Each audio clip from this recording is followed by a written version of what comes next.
अब तक आपने देखा धूर्तासुर पहुंचा गोकुल ज्योतिषी के भेष में और किया उसने गोकुल वासियों को भ्रमित।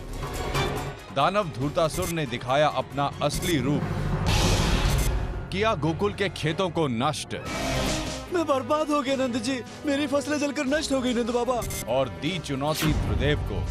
मैं हूँ धृतरासुर, महान असुर, जम्बासुर का वंशज, वही जम्बासुर जिनका तुम तीनों ने दत्तात्रेय के रूप में वध किया था। तुम्हें तुम्हारे किए का दंड भुगतना होगा शिव, ब्रह्मा। आ रहा हूं मैं। दाऊ ने दिया सुझाव धूर्तासुर को समाप्त करने हेतु, परंतु कान्हा ने जताई असमर्थता धूर्तासुर को मिले वरदान के कारण।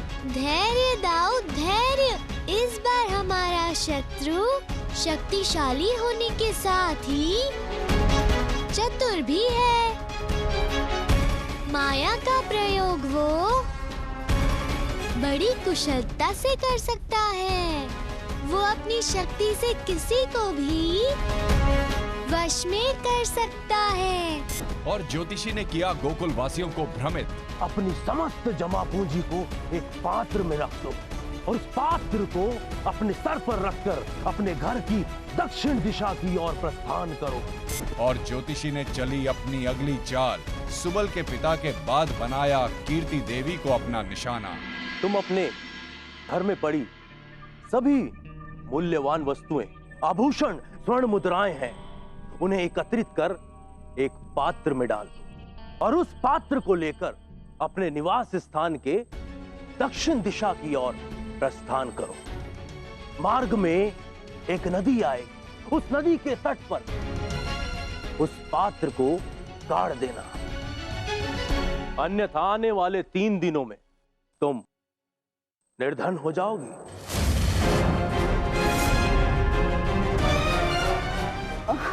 और हाँ पुत्री, तुम्हारे पति को इस बात पर विश्वास नहीं होगा, किंतु तुम्हें उन्हें किसी प्रकार मनाना होगा।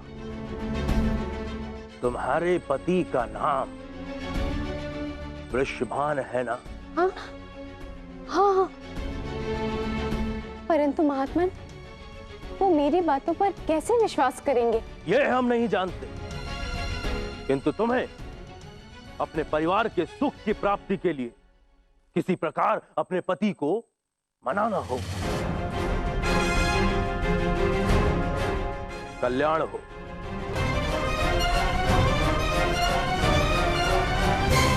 मित्रों, हमें सतर्क रहने की आवश्यकता है। दुर्घटना पुनः भी हो सकती है। बाबा। हाँ कान्हा, क्या हुआ पुत्र? अरे लला, तो देख नहीं रहा? तेरे बाबा किसी विशेष समस्या पर चर्चा करें। तुम सब आओ, चलो भीतर चलो।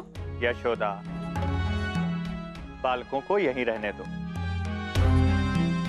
मित्रों, यदि कोई दुर्घटना घटित होती है तो मुझे तुरंत प्रभाव से सूचित किया जाए।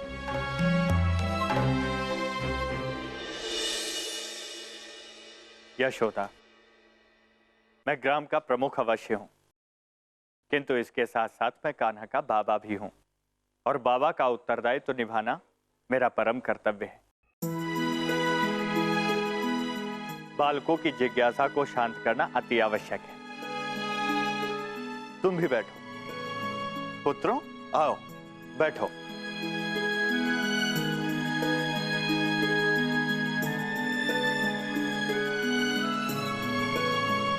हाँ पुत्रों, पूछो, क्या पूछ रहे थे तुम लोग?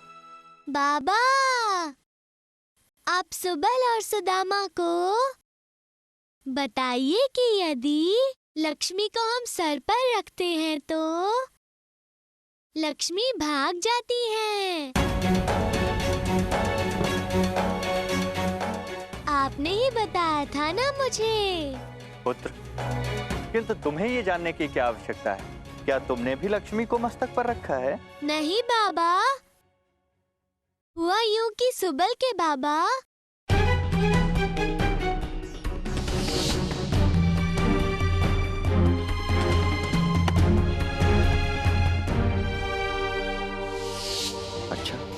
लेकिन सुबल के पिता इतना धन लेकर कहां जा रहे थे?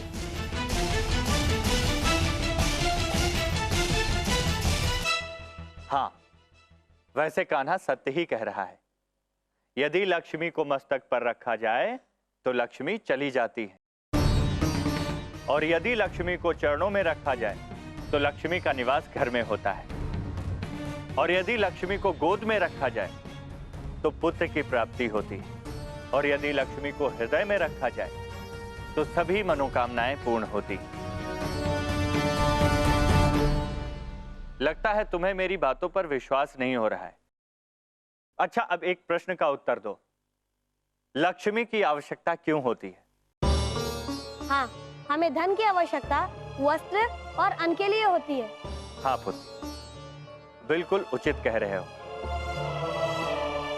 धन जीवन में बहुत ही महत्वपूर्ण है। धन के माध्यम से ही हम अपना और अपने परिवार का भरण पोषण करते हैं, किंतु जो मनुष्य अपने धन को अपने मस्तक पर रखता है, अर्थात वो धन को सबसे अधिक महत्वपूर्ण समझता है, वो वास्तविकता में मूर्ख है। ऐसे मनुष्य के समीप लक्ष्मी कभी भी नहीं टिकती। बहुत सी कथाएं हैं जिनसे हमें यह सत्य समझ आता है। कौन सी कथा काका? हमें भी सुननी है कथा। तो ठीक है पुत्रों, सब सुनो। ये कहानी है एक ऐसे असुर की जो लक्ष्मी को प्रभु दत्तात्रेय से छीन ले भागा था, और क्यों लक्ष्मी जी उनसे दूर चली गईं। प्रभु दत्तात्रेय? पुत्र, प्रभु दत्तात्रेय माता लक्ष्मी के पति थे। माता लक्ष्मी के पति? पर माता लक्ष्मी के पति तो प्रभु विष्णु है ना? बताता हूँ। इस कहानी के पहले हमें प्रभु दत्तात्रेय के विषय में तुम्हें बताना होगा।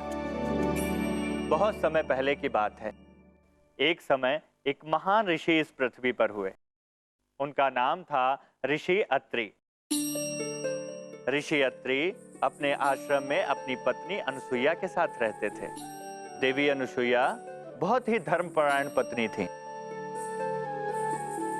और वो अपने पति के लिए अत्यधिक निष्ठावान थी और पूर्ण रूप से समर्पित थी। देवी अनुसुईया की ये विशेषता शीघ्र ही देवलोक तक पहुंच गई। नारायण नारायण।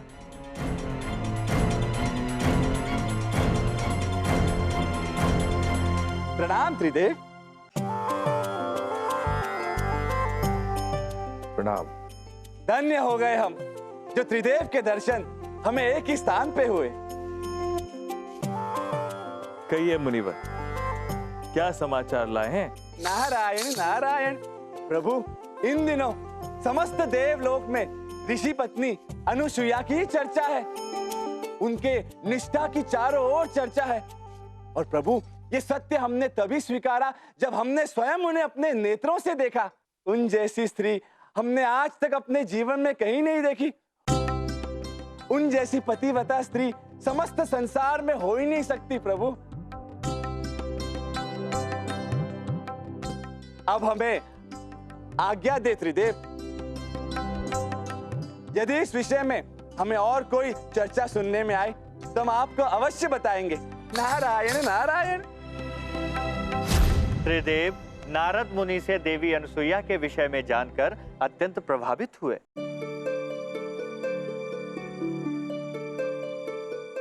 और उन्होंने स्वयं देवी अनुसुईया की परीक्षा लेने का निर्णय लिया। काका, तो क्या त्रिदेव उनकी परीक्षा लेने धरती पर आए? हाँ पुत्र, तीनों देव धरती पर प्रकट हुए। तो क्या उन्हें यहाँ किसी ने पहचाना नहीं? नहीं, वो तीनों भिक्षुक का रूप धर के ऋषि अत्रि के अनुपस्थिति में ऋषि अत्रि के आश्रम पहुंच गए। भिक्षाम देहि। भिक्षाम देहि। भिक्षाम देहि। प्रणाम प्रणाम। क्षमा चाहती हूँ, किंतु मेरे पास दान में देने के लिए मात्र एक कटोरी अन्न ही शेष है। कोई बात नहीं पुत्री, हम यहाँ से खाली हाथ ही लौट जाएंगे। आइए ठहरिए, मेरे कहने का अर्थ कदाचित ये नहीं है महात्मन। इस प्रकार अगर आप मेरे निवास से रिक्त हाथ चले जाएंगे तो मैं पाप की भागी बनूंगी। आइए, मेरी कुटिया में प्रवेश कीजिए। ऋषि अत्रि के आश्रम से कोई भी खाली हाथ नहीं लौटता। अतिथि तो भगवान है ना, और भगवान अगर खाली हाथ लौट जाएं, तो उससे बड़ा पाप कुछ नहीं होता। आइए। तो क्या सच में पाप होता है काका? हाँ पुत्र, किसी भूखे या किसी भिक्षुक को अपने घर या अपने आश्रम से खाली हाथ भेजना पाप की ही श्रेणी में आता है, और ऐसा करना मानवता का अपमान करने के समान है। और ये तीनों तो स्वयं ब्रह्मा, विष्णु और महेश थे। उन्हें ज्ञात था कि देवी अनुसुईया बिना आवभगत के उन्हें अपने आश्रम से नहीं जाने देंगी। अतः अनुसुईया के अनुरोध पर वो तीनों भीतर गए। अनुसुईया ने उन तीनों को कक्ष के भीतर विश्राम करने का अनुरोध किया और इन तीनों के लिए भोजन का प्रबंध करने के लिए रसोई कक्ष में जाने लगी। और जैसे ही देवी अनुसुईया जाने लगी, विष्णुदेव ने उन्हें रोका। क्या हुआ महात्मन? ये हमारा अपमान है देवी। मनुष्य तो ये प्रतीक्षा करते हैं कि कब हम उनके द्वार पर भिक्षा मांगने जाएं, और तुम हमें प्रतीक्षा करने के लिए कह रही हो। यहाँ अपना और अपमान करवाने से अच्छा है कि हम यहाँ से रिक्त हाथ चले जाएं। आप सब ऐसा मत कहिए। मेरे पति के आश्रम से कोई भी रिक्त हाथ जाए, ये मेरे स्वामी को कदापि स्वीकार नहीं होगा। ठीक है देवी, परंतु आपको हमें एक वचन देना होगा। वचन? कैसा वचन? मैं समझी नहीं, किंतु आप जो भी कहेंगे मुझे स्वीकार होगा। मैं आज्ञा समझ के उसका पालन करूंगी। कहिए, आप क्या चाहते हैं? आपको निर्वस्त्र होकर हमें भोजन कराना होगा।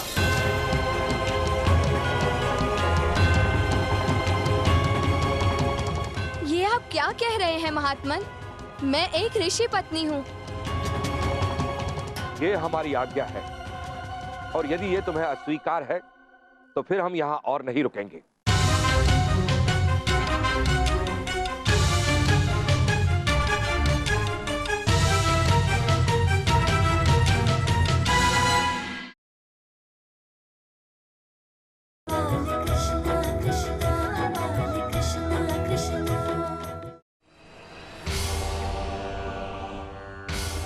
ठहरिए।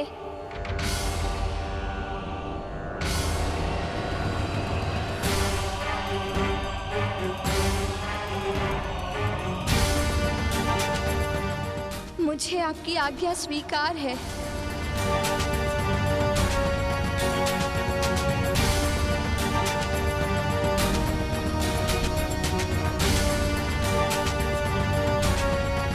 आइए, आसन ग्रहण कीजिए।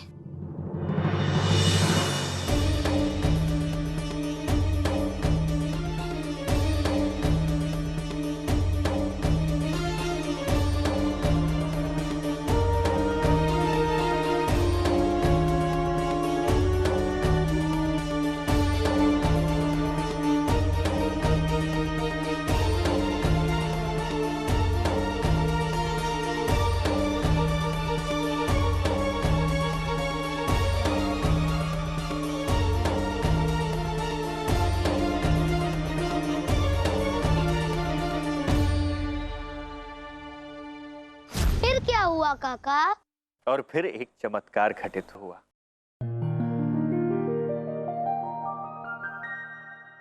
चमत्कार? कैसा चमत्कार काका?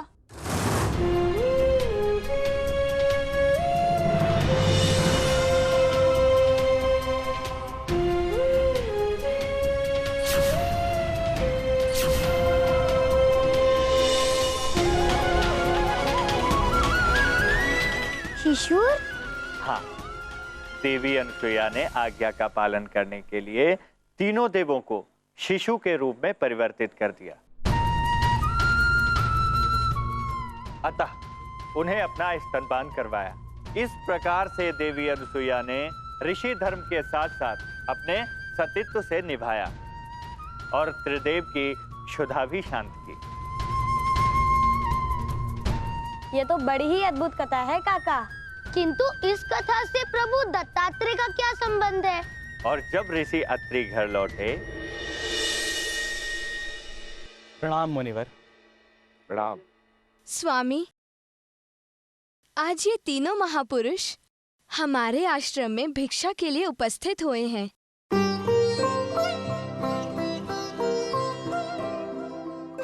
बैठिए महाराज, कहिए मैं आपकी क्या सेवा कर सकता हूँ? हे ऋषिवर, हमारा आतिथ्य तो हो चुका है और हम आपके आतिथ्य से अति प्रसन्न हैं।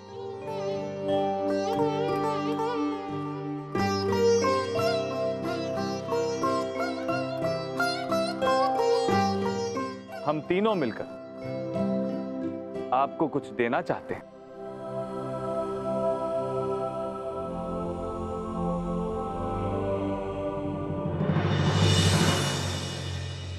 मैं धन्य हो गया। साक्षात त्रिदेव मेरी कुटिया में पधारे हैं। मैं धन्य हो गया। धन्य तो हम हो गए। हम तीनों देव आपकी पत्नी अनुसुईया की पतिव्रता की प्रशंसा सुनकर उनकी परीक्षा लेने चले आए। आप बहुत ही भाग्यशाली हैं कि आपकी पत्नी विश्व की सबसे श्रेष्ठ पतिव्रता नारी है।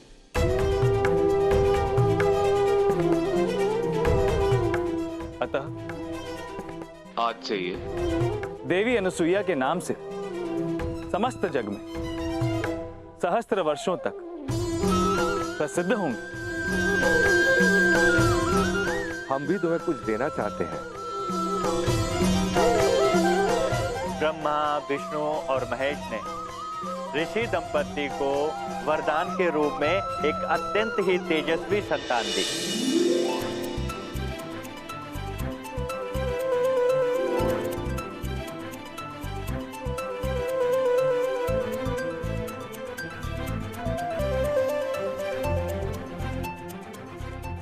इस शिशु को हमारा आशीर्वाद समझकर स्वीकार कीजिए। ये तेजस्वी बालक हम तीनों त्रिदेवों का अंश है। जगत गुरु के रूप में प्रसिद्धि प्राप्त करेगा।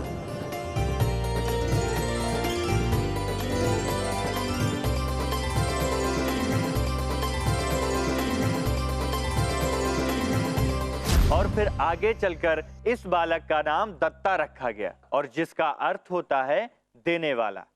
और चूंकि ये बालक ऋषि अत्रि को प्राप्त हुए थे, इसलिए उसके नाम में दत्ता के साथ जुड़ा आत्रेय।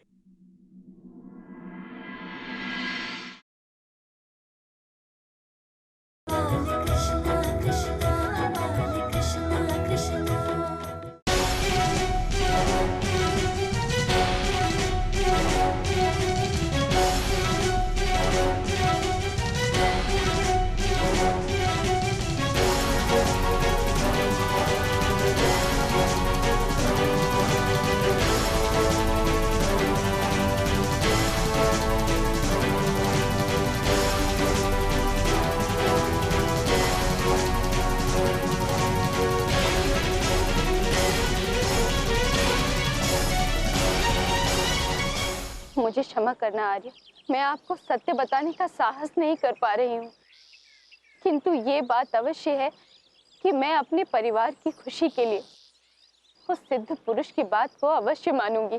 आप तो जानते ही कुछ दिनों पूर्व अग्नि से हमारे परिवार को ईश्वर ने बचाया था।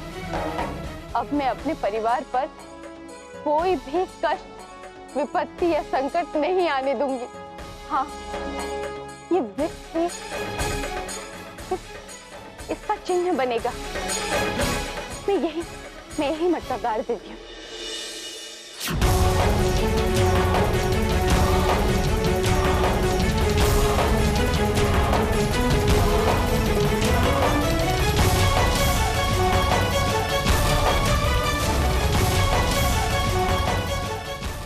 कर रही हैं?